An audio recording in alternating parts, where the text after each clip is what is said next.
दिल्ली विधानसभा चुनाव हो रहा है और सबकी नज़र यहाँ पे टिकी हुई है, लगी हुई है। यहाँ से चुनाव लड़ने का फैसला आपका था या पार्टी का था, या पार्टी की तरफ से किसने अप्रोच किया आपसे कि चुनाव लड़ने के लिए आप तैयार हो जाएं? रमन जी, ऐसा था कि मैं ईस्ट दिल्ली में मैंने पॉलिटिक्स ज़्यादा रही है और करंट ईस्ट दिल्ली वाली जो कॉन्स्टिट्यूंसी है उसमें 10 साल रहा हूँ।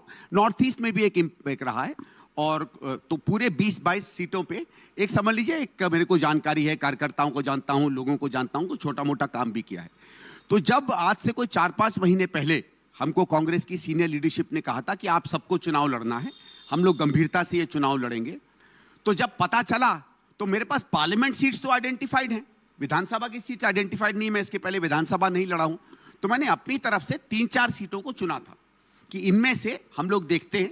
और देखिए, ये तो एक है कि जो आप 2-3 सीटें चुनेंगे तो आप आशा करेंगे कि जो बेहतर हो, जिसमें अच्छा चांस हो, वर्कर में ज़्यादा पकड़ हो, आपने ज़्यादा काम किया हो, वो सीट हमें चुननी चाहिए।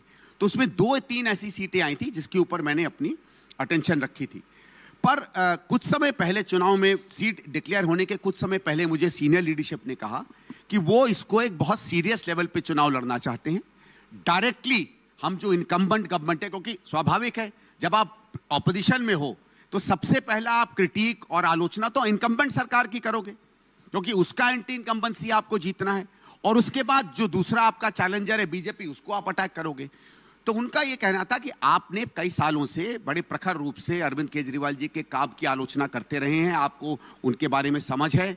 आप जब अपनी बात कहोगे कि शायद और माध्यम से ज्यादा आप जब बात करोगे लोग उसको सुनेंगे, इसलिए आप उसको डायरेक्ट कन्फ्रंट करिए। तो पार्टी ने कहा कि आप इसलिए नई दिल्ली को कंसिडर करिए।